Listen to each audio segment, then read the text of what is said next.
राहुल गांधी यांनी निवडणुकांवरून सरकारवर टीका केली आहे। लोकशाहीची पायमल्ली कशी होते याचं उदाहरण म्हणजे 2024च्या महाराष्ट्र विधानसभा निवडणुका असल्याचं राहुल गांधी यांनी म्हटलं आहे। राहुल गांधींनी निवडणूक कशी चोरली याचे 5 टप्पेही सांगितले आहेत।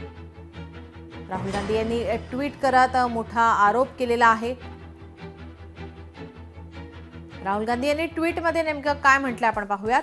निवडणुका कशा चोराव्या याचं उदाहरण म्हणजे 2024च्या महाराष्ट्र विधानसभा निवडणुका।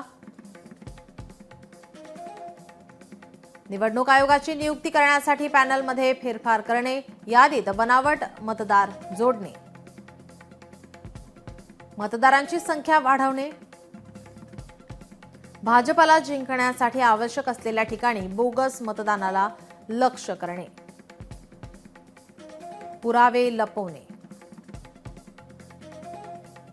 काँग्रेस पक्ष हा इलेक्शन कमिशनकडेही जाऊन आलेला आहे। ही माहिती इलेक्शन कमिशनकडे दिलेलीही आहे आणि त्याची पारदर्शकपणे इन्क्वायरी व्हावी अशी मागणी काँग्रेस पक्षाने केलेली आहे। त्याच्यामुळे आम्ही वाट बघतोय की इलेक्शन कमिशनकडून काय उत्तर येतं। राहुल गांधी यांनी ट्विट करत मोठा आरोप केलेला आहे। निवडणुकांवरून सरकारवर टीका केली आहे। लोकशाहीची पायमल्ली कशी होते याचं उदाहरण म्हणजे 2024च्या महाराष्ट्र विधानसभा निवडणुका असल्याचं राहुल गांधी यांनी म्हटलं आहे।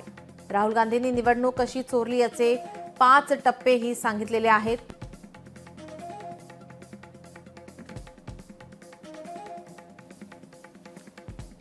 निवडणूक आयोग नेमतानाच आयोग ताब्यात घेतला असं राहुल गांधी यांनी म्हटलेलं आहे।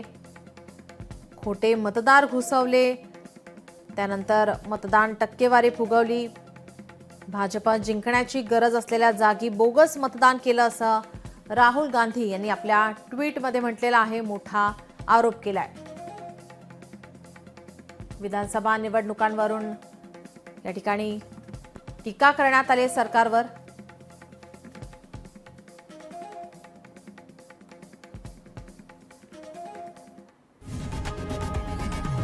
लोकशाही मराठी ऐका, पहा, जागरूक रहा।